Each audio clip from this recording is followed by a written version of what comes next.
bienvenue à chacun, hein, bienvenue, et puis aussi joyeuse Pâques. Hein. J'avais complètement omis que c'était dimanche de Pâques. Alors nous allons fêter ce que signifie Pâques. Hein. C'est une belle fête au fond. Je ne suis pas d'obédience, d'aucune obédience, et pas catholique. Mais Pâques, dans Pâques, il y a à la fois le chemin de croix, il me semble, non, il y a la crucifixion et surtout la résurrection. Et donc, c'est ce à quoi je vous invite ce soir. C'est de renaître à votre vraie nature, tout simplement. Qu'on renaisse ensemble à notre vraie nature. Car je suis convaincu, avec les rédacteurs de l'évangile de Thomas, qui est, je pense, le message le plus gnostique et le plus non-duel que Jésus nous a donné, que, évidemment, Pâques ne célèbre pas la résurrection d'un cadavre, mais la renaissance de notre vraie nature, toujours présente, mais qu'on a momentanément oubliée. Et donc toute cette mise en scène, toute cette allégorie, tout ce symbolisme, c'est évidemment pas là pour nous faire croire au miracle d'un cadavre qui renaît de ses cendres, mais pour nous montrer que dans cette vie-ci, il est possible de ne pas prendre les lanternes pour des vessies, de ne pas se laisser berner par le masque, et de s'interroger profondément, qui suis-je? Et de découvrir que, en réalité, je suis, bien sûr, comme vous tous, derrière le masque. C'est donc cela, à mon avis, que ça signifie Pâques. En tout cas, c'est comme ça que j'ai envie de célébrer cette fête avec vous. De renaître. Donc, le chemin de croix, je crois c'est déjà fait. Hein, c'est fait. Donc maintenant, on est sur la croix. Hein, tous ensemble, on est sur la croix. Ça veut dire quoi, la croix, finalement, pour moi en tout cas? La verticale, c'est notre relation avec Dieu, avec l'être. C'est le ici-maintenant. L'éternel, ici-maintenant. Ce que vous êtes, votre vraie nature. Quand Jésus dit « Moi et le Père sommes un », il fait référence à cette relation directe, ici, maintenant. Et ici, maintenant, nous sommes un. Et puis, sur la croix, il y a un deuxième bout de bois qui est à l'horizontale. Et vous savez que nous avons tous l'habitude de faire figurer le temps, de la gauche à la droite, le passé à gauche, la droite, l'avenir. Et puis on se situe quelque part quand on se prend pour un individu séparé au milieu, avec un instant T. Bon, ça c'est la représentation. L'écriture aussi va de gauche à droite, peut-être que dans les pays orientaux ça va de droite à gauche, mais toujours est-il que c'est une horizontale. Donc nous nous sommes pris pour cette horizontale, et le moment de la crucifixion, c'est le moment où cette horizontale, c'est-à-dire la singularité de notre être d'homme, de femme, d'humain, rencontre, ou disons, est connue par ceux qui nous créent, par ce que nous sommes vraiment. C'est la verticale. Alors, évidemment, cette verticale, elle est tout le temps là, mais au moment de la crucifixion, c'est le moment où on est mis à l'épreuve, où on investigue. C'est le moment où, justement, Jésus, il passe de « Père, pourquoi tu m'as abandonné ?» Là, c'est Jésus qui parle, c'est nous qui parlons lorsque nous critiquons la vie, ou pensons que la vie est mal faite, ou que nos parents, notre amour, nos amis nous ont abandonnés. C'est le moment de on se sent séparé, désemparé, en souffrance. On a tous connu ça. Puis à un moment donné, il y a le lâcher-prise sur cette croix. Et c'est le moment où Jésus dit « Père, pardonne-leur. » Ils ne savent pas ce qu'ils font. Et quand on ne sait pas ce qu'on fait, ça m'est arrivé souvent, hélas, c'est que on ne sait pas qui on est.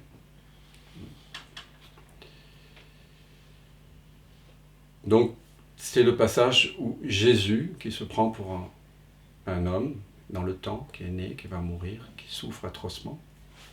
Je vous rappelle que sur la croix, on meurt d'étouffement. Donc j'ai failli mourir d'étouffement 2 fois, c'est très désagréable. Et puis il passe, le Christ se reconnaît en lui. Le Christ, c'est quoi? C'est notre vraie nature. On pourrait dire Bouddha, Christ, soi. C'est le moment où il y a ce petit pas en arrière dans la conscience. Comme disait Satprem, c'est un petit pas en arrière dans la conscience pour trouver un océan de béatitude, où on se détache du film. Il y a le film. Un film, il n'est pas toujours joyeux, surtout quand on est crucifié sur une croix.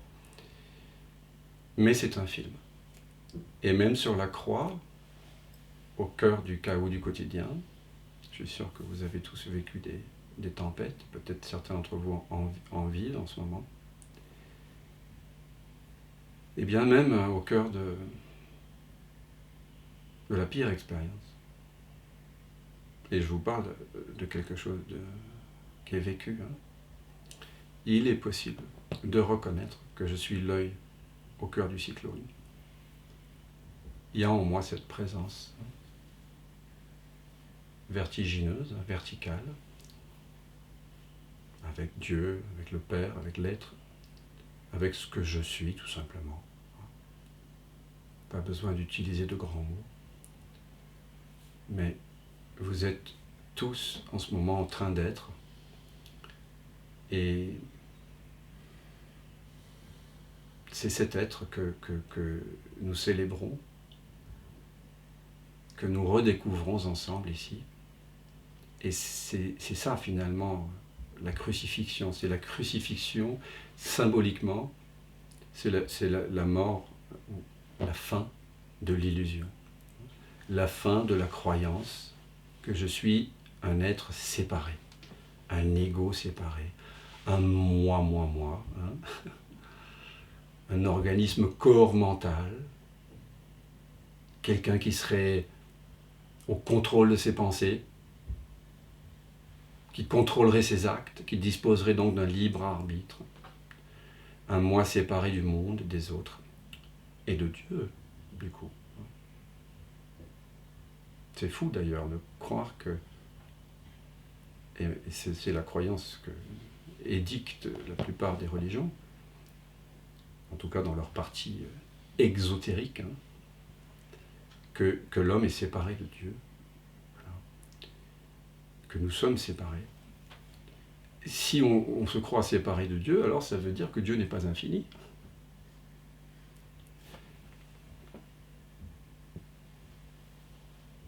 Et donc, ça veut dire que nous nions Dieu. Finalement, non. Alors, le grand poète soufi Halaj, pour avoir dit « Anna al-Haq », je suis la vérité, il a été écorché vif. Mais avant d'être écorché vif, il a eu 8 ans de procès. Jésus qui a dit « Je suis la vérité, je suis la vie, je suis le chemin ». Bon, il a aussi été crucifié. Donc soyons discrets. Il n'empêche que voilà, il nous est loisible de reconnaître que Anna al-Haq, je suis la vérité. Ça ne veut pas dire que Dan est la vérité, surtout pas. Non. Je suis est la vérité. C'est le je suis en chacun de nous qui est la vérité. Et c'est cela que Jésus redécouvre sur la croix, au cœur même de sa plus grande souffrance, au moment où il doute le plus. Et donc, toute cette allégorie autour de la renaissance, de la résurrection, ben c'est, pour moi, tout simplement, c'est le moment où, le moment où Jésus n'est plus. Il n'y a plus d'attente, il n'y a plus d'espoir, il n'y a plus de contraction vers un futur, il n'y a plus de désir personnel. Donc le Christ est réalisé. Il nous est possible, à nous aussi, à chacun de nous en ce moment, de rejoindre la chapelle silencieuse du cœur en chacun de nous, de faire refluer notre attention vers qui nous sommes vraiment, vraiment. Alors, pour vivre cette résurrection ensemble, je propose en général une sorte de contemplation, de méditation, on pourrait dire. Mais ce n'est pas une méditation comme on l'entend conventionnellement, une méditation qui est là où on doit se concentrer sur quelque chose, où on doit devenir quelque chose de différent que ce que l'on est déjà. Ici, on est dans une voie directe. Et donc, ce que j'appelle ici méditation, c'est la méditation suprême, évidemment. C'est simplement être. Être sciemment. Et vous êtes déjà. Vous êtes déjà. Donc, ce qu'on partage ici, c'est une remémoration, on va dire, de ce que nous sommes déjà.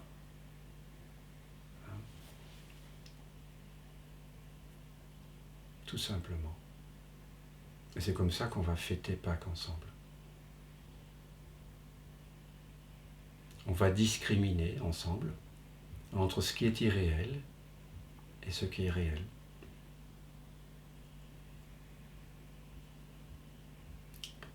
Entre ce qui est parfois vrai, parfois faux, et ce qui est toujours vrai.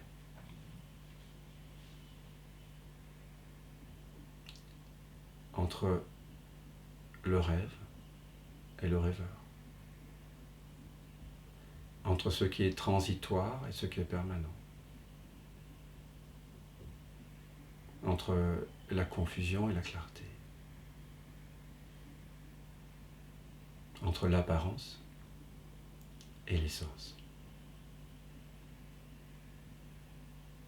Entre le masque que je porte, que vous voyez, que je donne à voir, que chacun d'entre nous donne à voir à nos amis humains, animaux, et l'espace que je suis pour moi-même, l'absence de tête de mon côté.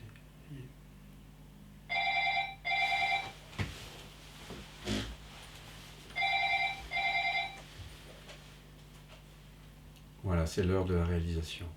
L'heure sonne.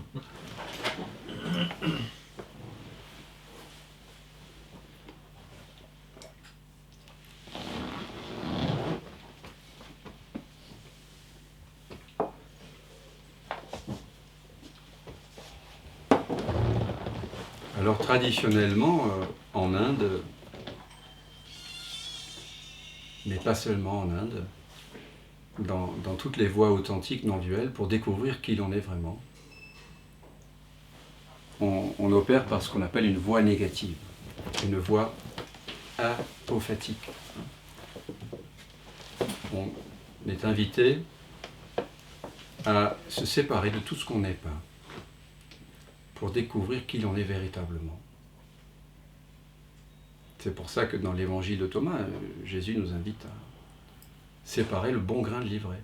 Donc on sépare tout ce qui est apparent, donc tout ce qui est transitoire. Je ne peux pas être quelque chose de perceptible, et je ne peux pas être quelque chose de concevable. Donc on écarte tout cela du champ de l'expérience. Qu'est-ce qui demeure à la fin? Qu'est-ce qui est révélé en arrière-plan? comme ayant toujours été là, c'est ce mystère de conscience que nous sommes, ici, maintenant.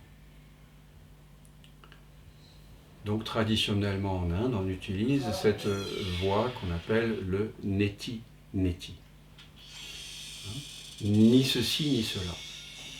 On approche donc Brahman, l'absolu, la vérité, le un, le nom de un, Advaita. On approche la réalité en écartant d'elle tout ce qu'elle n'est pas essentiellement, tout ce qui n'est pas essentiel à notre être. Et dans la Brihadaranyaka Upanishad, on définit Brahman, c'est la première fois qu'il y a cette définition dans l'histoire de l'humanité, comme n'étant ni ceci ni cela. Ni ceci, ni cela.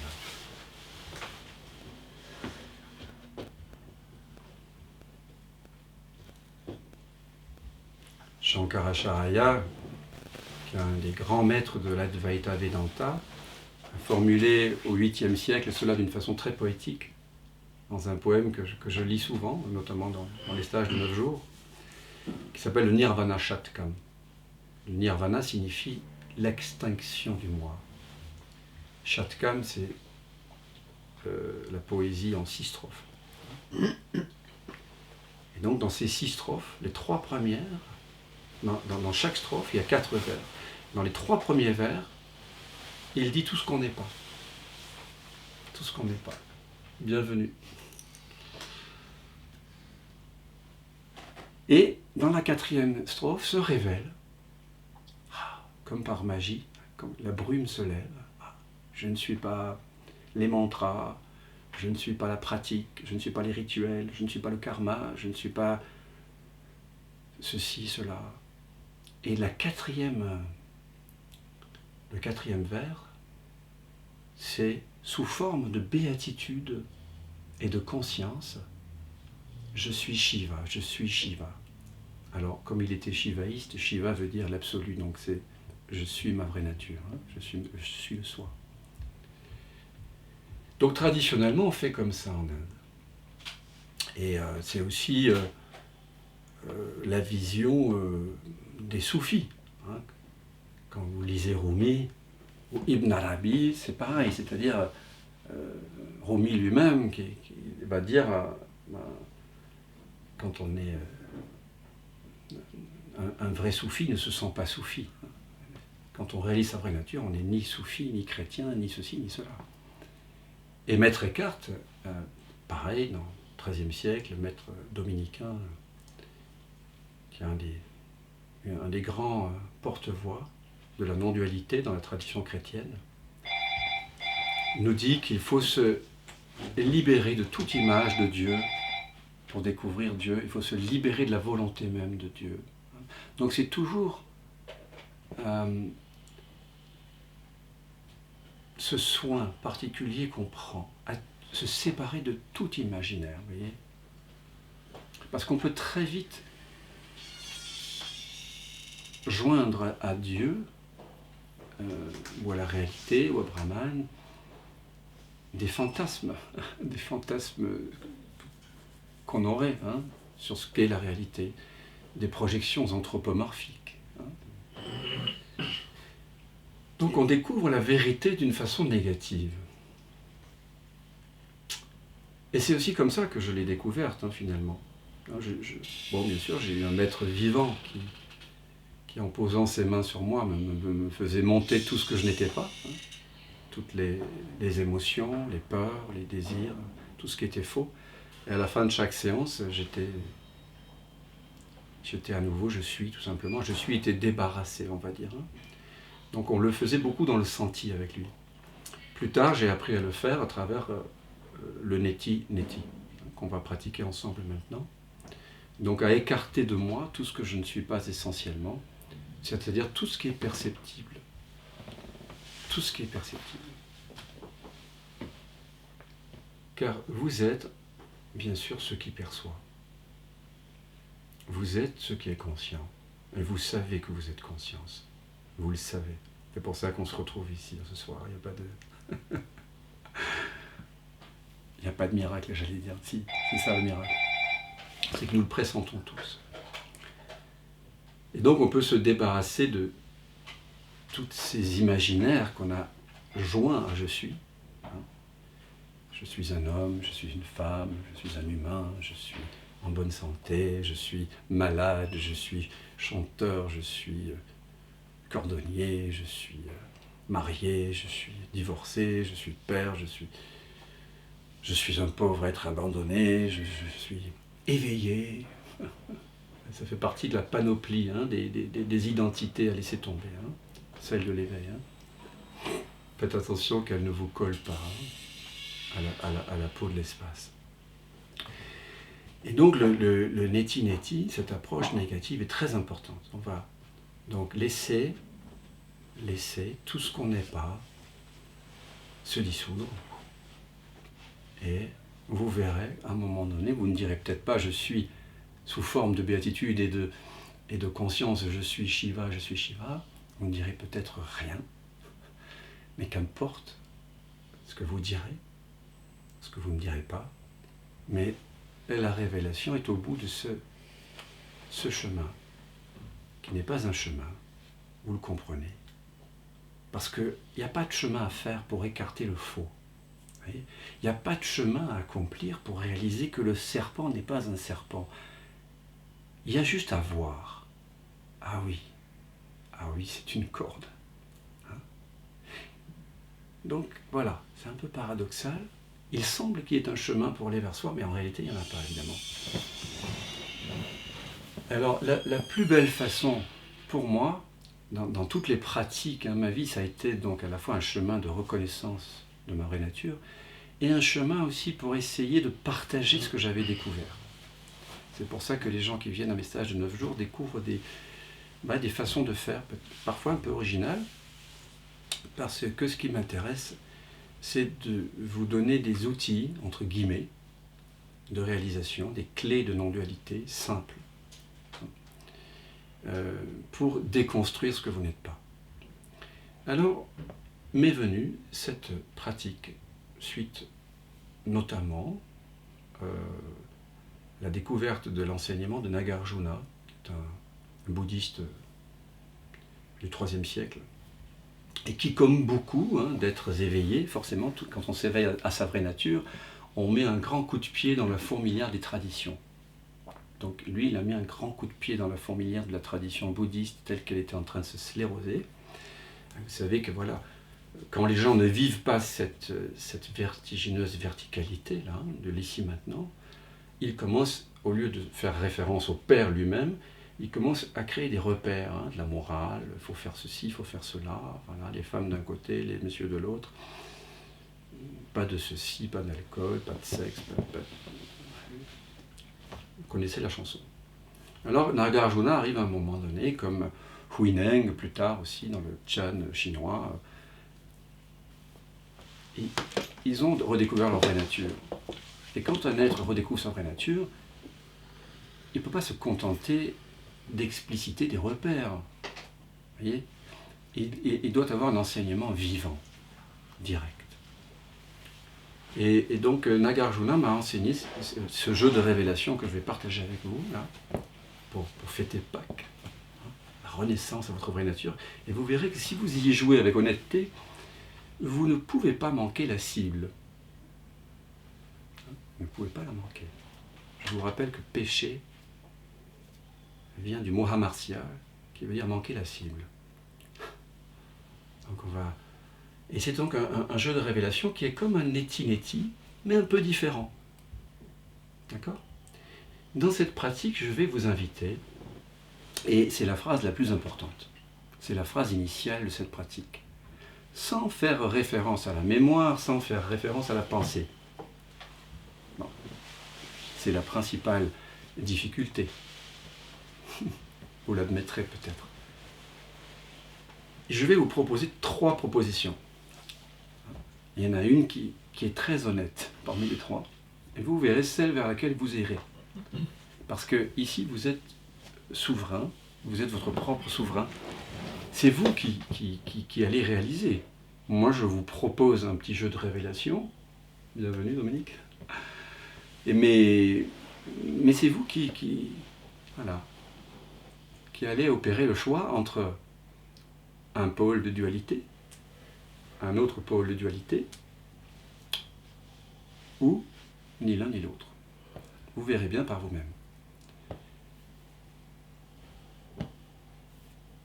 Donc si vous ne faites pas référence à la mémoire, ni à la pensée, est-ce que vous êtes un homme ou est-ce que vous êtes une femme ?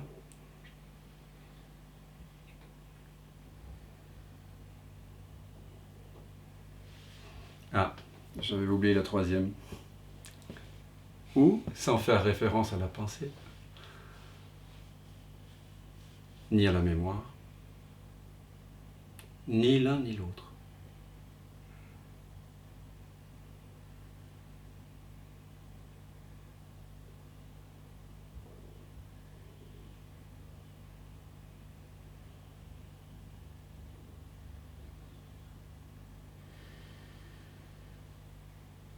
Si vous ne faites pas référence à la mémoire, ni à la pensée, est-ce que vous êtes en paix ?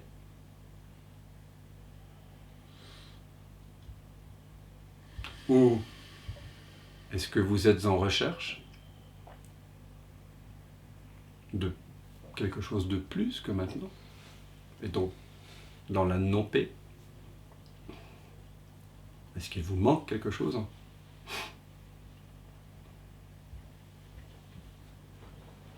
Ou, sans faire référence à la pensée, ni à la mémoire, ni l'un ni l'autre.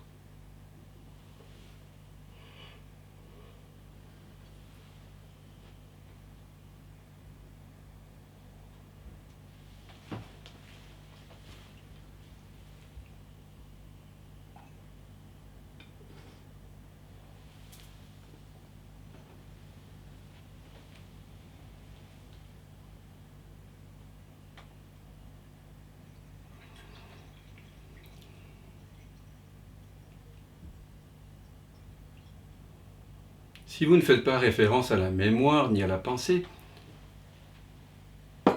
est-ce que vous êtes né et donc un jour vous allez mourir ? Car tout ce qui commence doit finir. Ou est-ce que vous êtes pure conscience, immortelle donc ?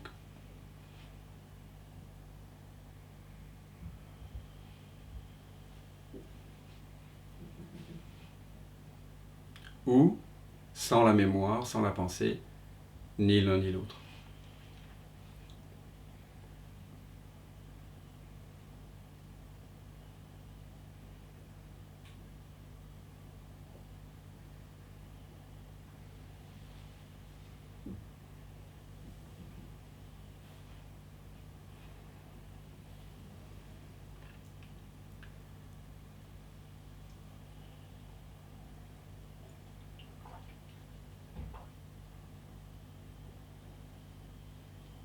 Si vous ne faites pas référence à la mémoire,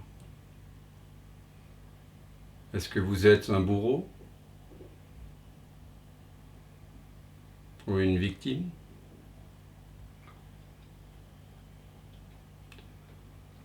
Ou, sans la mémoire, sans la pensée,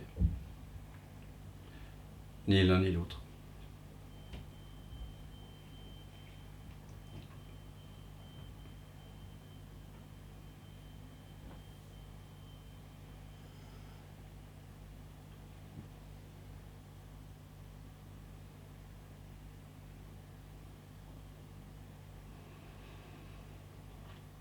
Si vous ne faites pas référence à la mémoire ni à la pensée, est-ce que la vie est juste ? Ou est-ce que la vie est injuste ?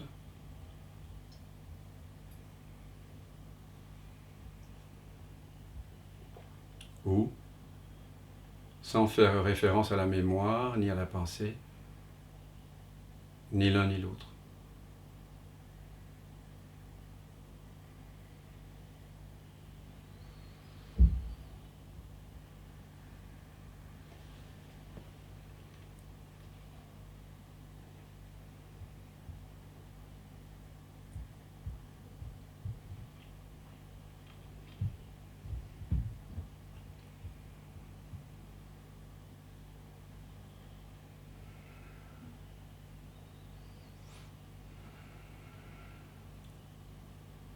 Je vous invite à considérer la relation amoureuse, si vous en avez une, avec une personne, ou la dernière relation que vous avez eue.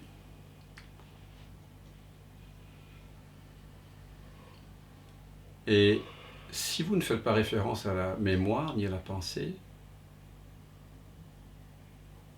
est-ce que c'est bien au sens de... Est-ce que c'est harmonieux?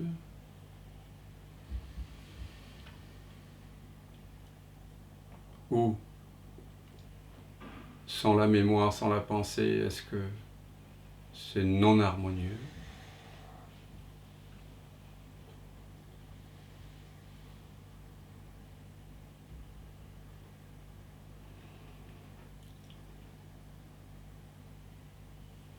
Ou encore, sans faire référence à la mémoire, ni à la pensée, ni l'un ni l'autre.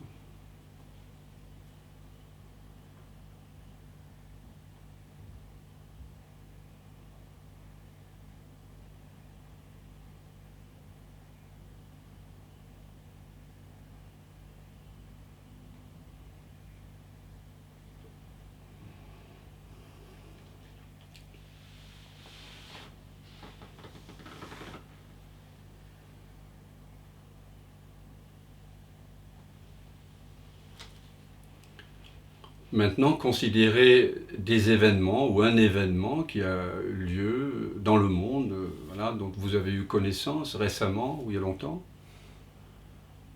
et à propos duquel, auquel vous accordez beaucoup d'importance, hein, qui vous a choqué, qui vous choque, qui vous fait peur, qui vous irrite, qui soulève une réaction émotionnelle chez vous. Et maintenant, si vous considérez cet événement, cette expérience, sans faire référence à la mémoire ni à la pensée, est-ce que ça a de l'importance? Ou est-ce que ça n'a aucune importance? Ou, sans faire référence à la mémoire ni à la pensée, ni l'un ni l'autre.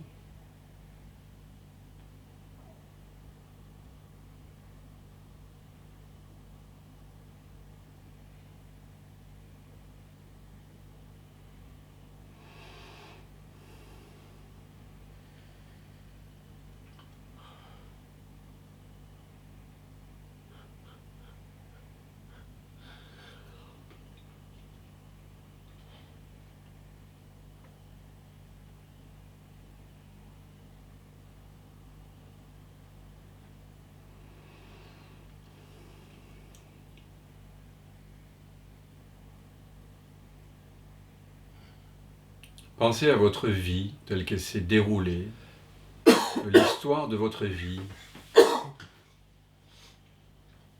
Et si vous ne faites pas référence à la mémoire ni à la pensée, en êtes-vous satisfait ou en êtes-vous insatisfait?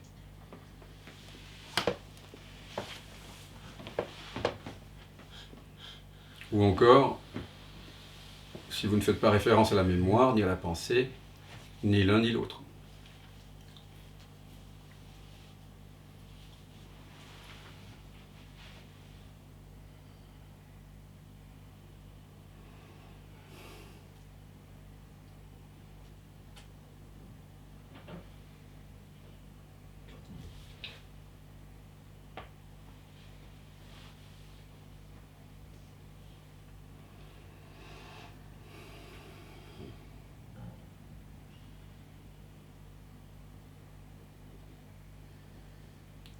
Le troisième maître, Chan,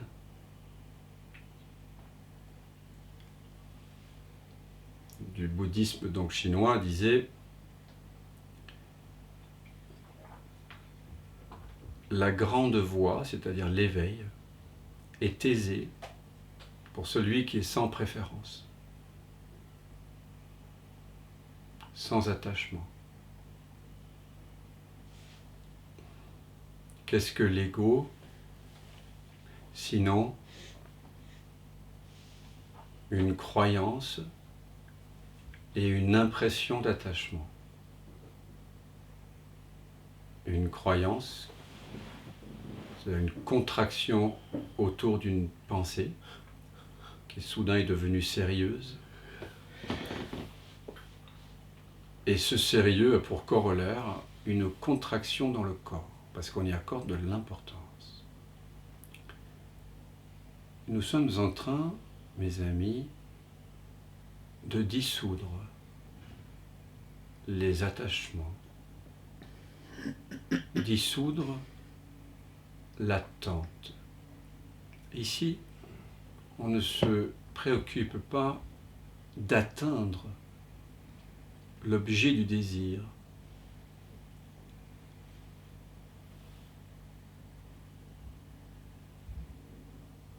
On se préoccupe de voir si le désir est réel.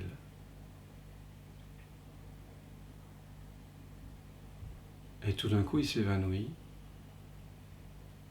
et il laisse place à un arrière-plan de conscience qui était déjà là. C'est pour ça que quand on joue à un jeu de révélation, on n'est pas en train de pratiquer quelque chose, on est en train, ou alors on pratique le voir, on pratique ce que l'on est déjà, et c'est la plus haute des pratiques. On pratique le fait d'être. Voilà. C'est pour ça, ne pensez pas que ce que nous sommes en train de faire est une pratique pour devenir autre chose que ce que nous sommes déjà. C'est une pratique ou une invitation pour redécouvrir ce que nous sommes déjà, avant l'un et avant l'autre.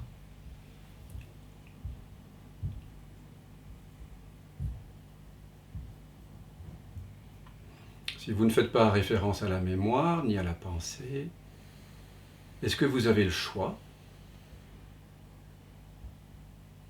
Ou est-ce que vous n'avez aucun choix, parce que le libre arbitre n'existe pas?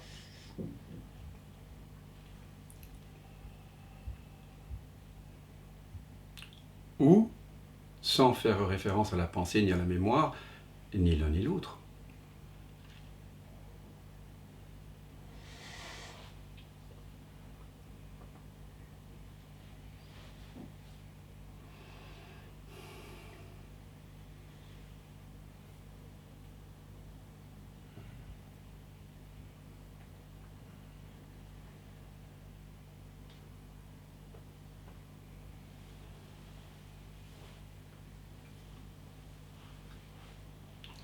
Si vous ne faites pas référence à la mémoire ni à la pensée, est-ce que vous savez ce qui est juste pour vous?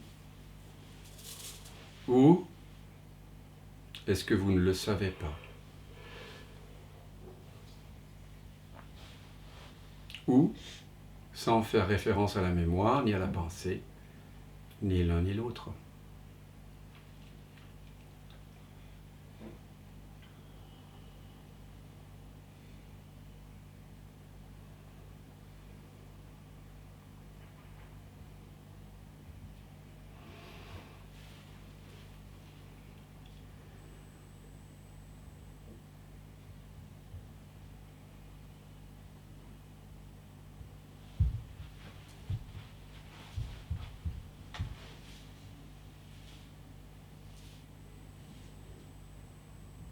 Si vous ne faites pas référence à la mémoire ni à la pensée, est-ce que vous êtes une personne séparée, un organisme corps mental, au contrôle de sa vie, indépendant des autres,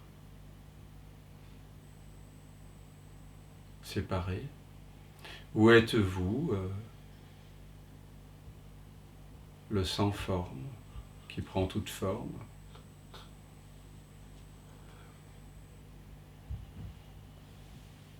Sans âge, sans limite, sans caractéristiques. Ou encore, sans faire référence à la mémoire, ni à la pensée, ni l'un ni l'autre.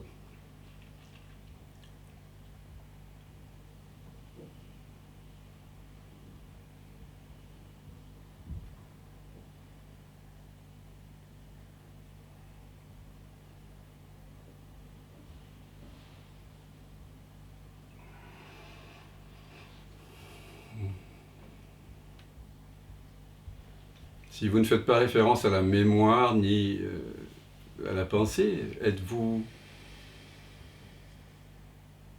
heureux? Sentez-vous la plénitude? Ou y a-t-il en vous une once de tristesse, de sentiment de manque, d'incomplétude?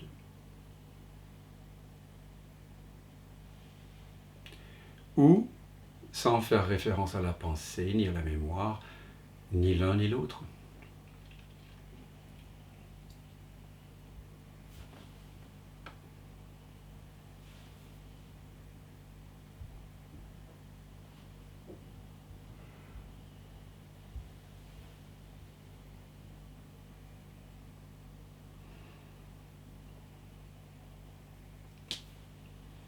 Si vous ne faites pas référence à la mémoire ni à la pensée, est-ce que vous attendez quelque chose en ce moment? Est-ce qu'il y a en vous la moindre attente, grossière ou subtile, d'une expérience, d'un objet, d'une situation qui semblerait avoir le pouvoir de vous apporter plus de joie, plus de paix que vous n'êtes déjà? Ou n'y a-t-il en vous aucune attente, aucun manque?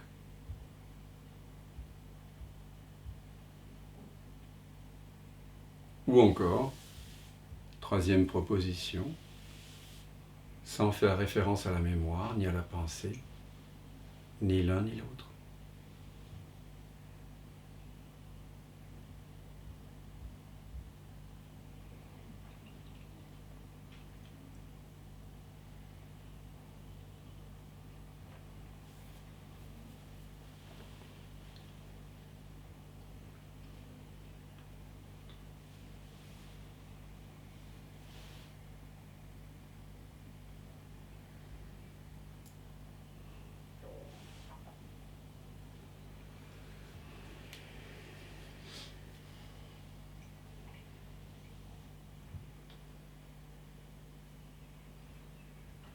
Si vous ne faites pas référence à la mémoire ni à la pensée, êtes-vous éveillé? Avez-vous réalisé le soi? As-tu réalisé le soi? Ou es-tu ignorant de ta vraie nature, en recherche, dans la confusion, dans le doute, dans dukkha, la souffrance?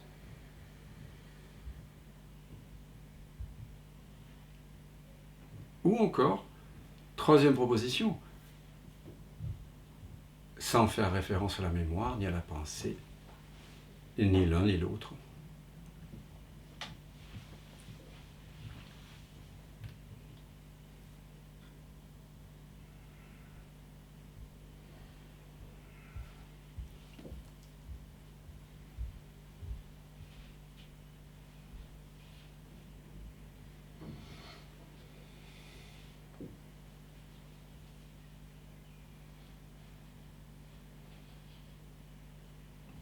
Quand on demanda à Nisargadatta Maharaj « Qui êtes-vous » Bon, il répondit diverses choses, mais je l'ai entendu dire, enfin je l'ai lu parce que je ne l'ai pas connu, il est mort en 81, mais j'ai eu la chance de tomber sur l'Upanishad du XXe siècle, hein, le « Je suis ». Et il dit à un moment donné « Je suis l'ultime négation de tout ce que je ne suis pas. » Vous pouvez aussi dire cela, n'est-ce pas? Maintenant, d'autant plus que je gage que la plupart d'entre vous,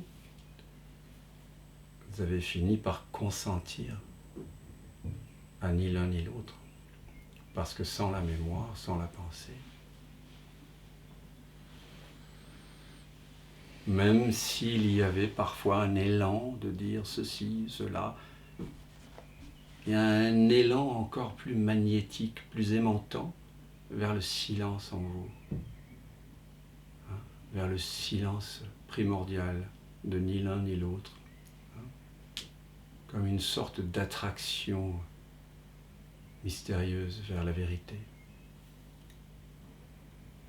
Et c'est pour ça aussi que dans l'Isha Upanishad, il est dit « Celui qui vénère le sans forme, c'est-à-dire le soi, tombe dans la torpeur. » Oui, il y a toujours le danger de mettre en mots l'ineffable, l'indicible. Il se révèle de lui-même. C'est très délicat. On écarte de la vérité ce qu'elle n'est pas, mais la vérité, elle se révèle d'elle-même. On ne peut pas précipiter sa révélation. C'est pour ça que Krishnamurti, qui a été un autre maître posthume pour moi, disait « Vous ne pouvez pas vous faire entrer le vent dans la pièce, mais vous pouvez ouvrir la fenêtre. » Et le vent de la vérité, il ne peut entrer, bien sûr, que quand la fenêtre est ouverte. Quand vous n'avez plus la moindre idée, représentation, concept de la vérité.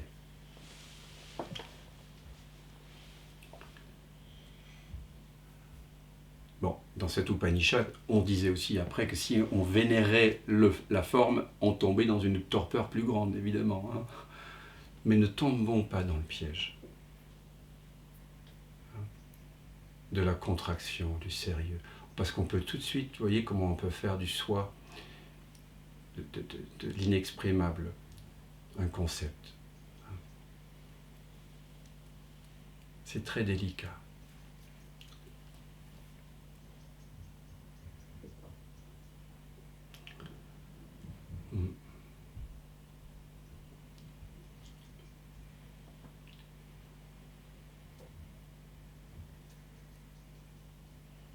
Vous voyez, ça m'a pris de longues années avant de retourner de façon définitive la conscience vers elle-même en moi. Mais ça peut se faire tout de suite. Moi, il m'a fallu du temps. Il a fallu que je passe par un certain nombre par l'alambic, consommation certainement d'un certain nombre de voiles. Mais la vérité était toujours là, à m'attendre, comme elle nous attend à chacun, là, en arrière-plan. Il n'est pas besoin d'attendre aussi longtemps que moi je l'ai fait. Et c'est pour ça que j'ai pris soin, on va dire, de formuler des jeux de révélation comme celui-ci et de le proposer dans le stage de 9 jours, lors du week-end.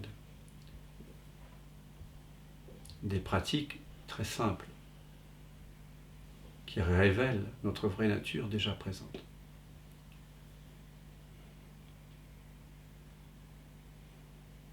Donc c'est une invitation à se mettre en jeu. Mettre en jeu finalement ce qu'on n'est pas, pour révéler ce qu'on est.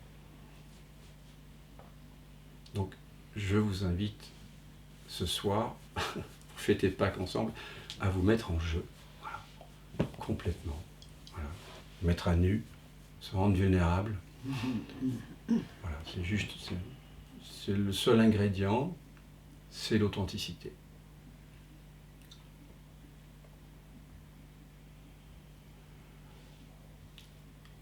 Alors maintenant, si quelqu'un a envie de partager,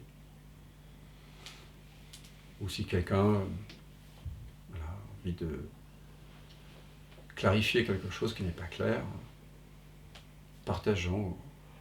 Sinon, nous pouvons juste demeurer dans ce ni l'un ni l'autre,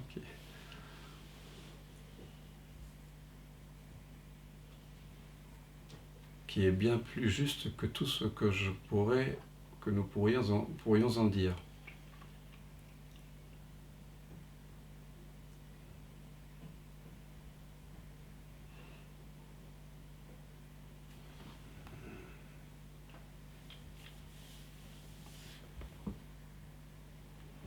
Priscilla nous dit mettre en jeu. avec des majuscules J-E. C'est un peu ça, oui. Ouais. Bien joué, Priscilla. Parce que quand on se met en jeu, quand on met en jeu le faux, quand on le remet en question, ben la vérité se révèle. Et c'est pareil en science. Poincaré, un grand mathématicien français, il disait la vérité se révèle par le faux, par l'erreur. C'est comme ça.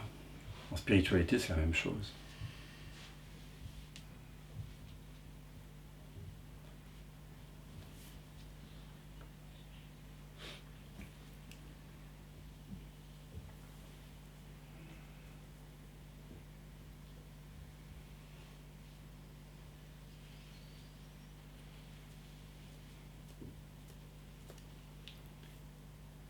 Je ne sais pas ce que vous en pensez. Moi, j'ai une longue pratique du neti-neti, telle que le professait Shankaracharya et la tradition de l'Advaita Vedanta en Inde. Mais quand j'ai découvert cette façon de faire, qui est une façon de défaire, je l'ai trouvée vraiment beaucoup plus percutante. Peut-être parce que je suis un humain du XXIe siècle, avec beaucoup plus de préférences que les brahmanes d'il y a 5000 ans. Mais surtout que parce que la non-dualité, vous savez, c'est pas nier la dualité, c'est l'inclure. Et donc, dans les deux premières propositions, il y a la proposition du mental. Le mental, il aime, il n'aime pas. Grand, petit, joli, moche, intelligent, pas intelligent, éveillé, pas éveillé. Vous voyez, il ne peut pas faire autrement, le pauvre. C'est bien, c'est sympa. Ça permet de voir que on apprend à ses enfants que le rouge est le rouge, le vert est le vert, le grand est grand et petit. Là. Je leur apprends les complémentaires en ce moment, les contraires. 5-7 ans. Voilà. C'est bien. Mais ici, on discrimine entre le transitoire et le permanent. Notre discrimination n'est pas celle d'une hiérarchie dans le relatif, dans le monde. Il faut savoir, bien sûr, c'est bien d'apprendre aux enfants que c'est mal de faire ça, c'est bien de faire ça, etc. Mais ici, on parle du bien suprême. On parle de cela qui transcende la dualité, ou qui la précède, je dirais même, qui est avant. L'avant toute chose. Et ce que j'aime dans cette pratique-ci, c'est que, en vous invitant aux deux premières réponses possibles, elle peut susciter une légère contraction énergétique vers un choix ou l'autre. Ça vous parle ou pas? Oui. C'est-à-dire que si je vous dis est-ce que vous êtes éveillé ou pas, par exemple, ou est-ce que vous êtes intelligent ou stupide, est-ce que la vie est juste ou injuste, est-ce qu'on a le choix ou pas le choix, peut-être que vous aviez inconsciemment des petites préférences qui, malgré vous, vous voyez ce que je veux dire, vont créer une tension.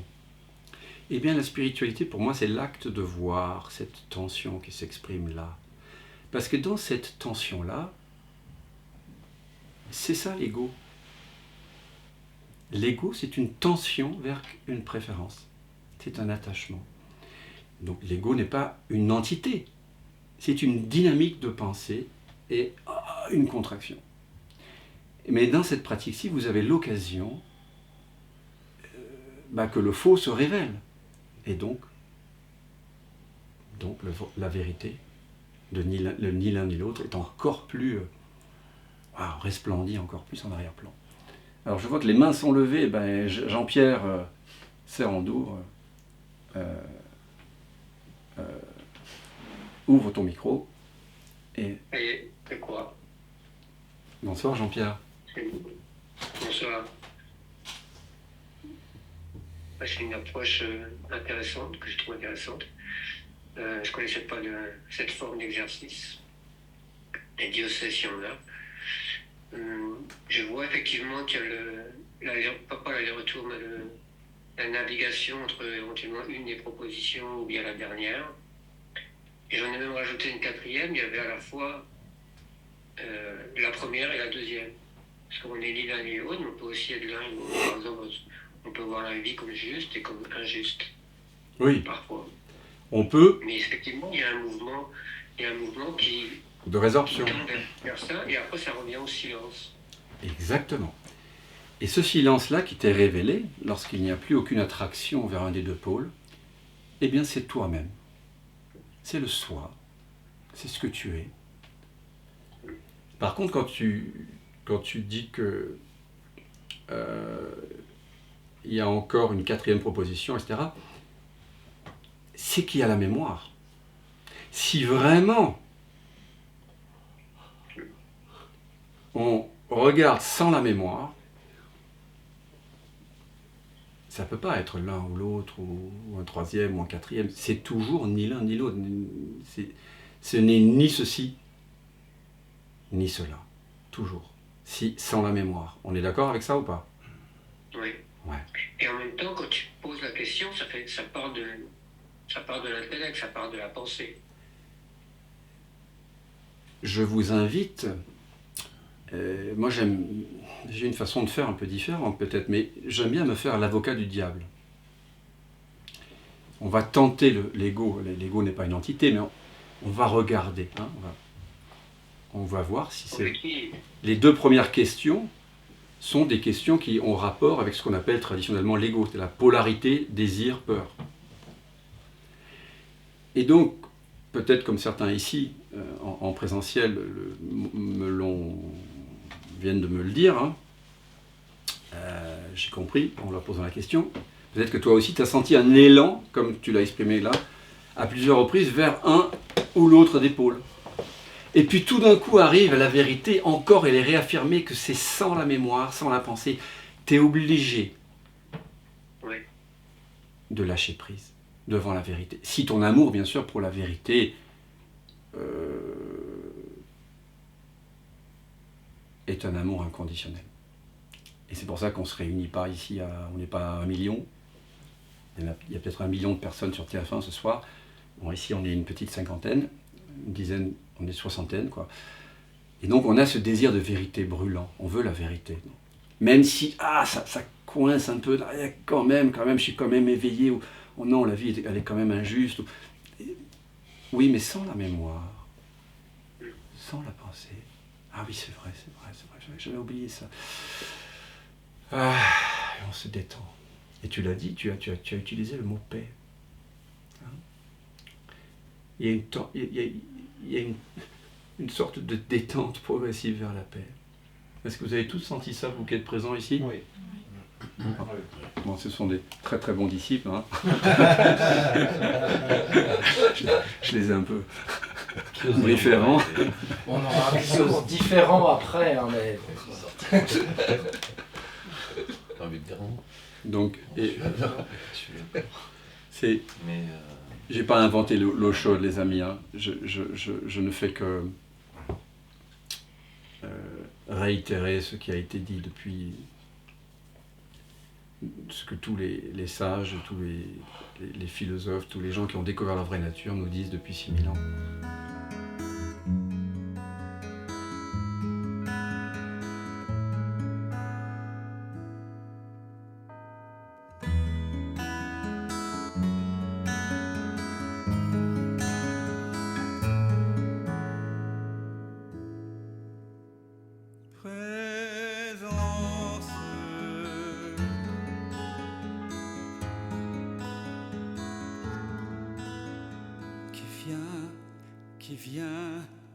Qui vient de l'absence,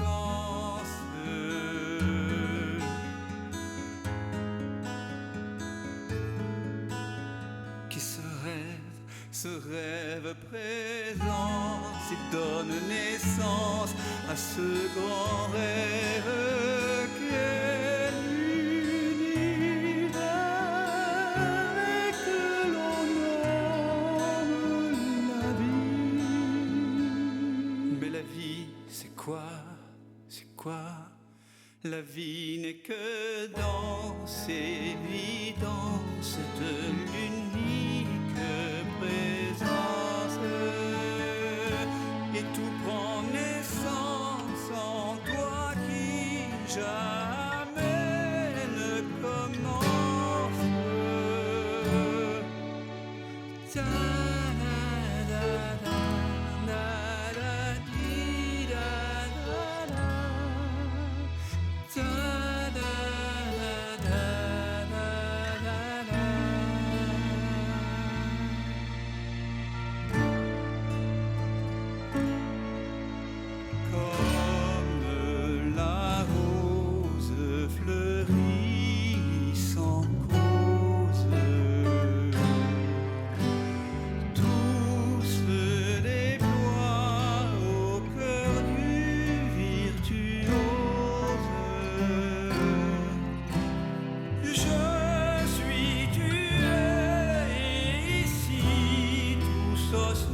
J'ai tant cogné à ta porte pour te connaître, vérité. J'ai frôlé folie, j'ai cogné jusqu'au sang. Un jour, la porte s'est ouverte et j'ai su que j'avais frappé de l'intérieur. C'est le mystère infini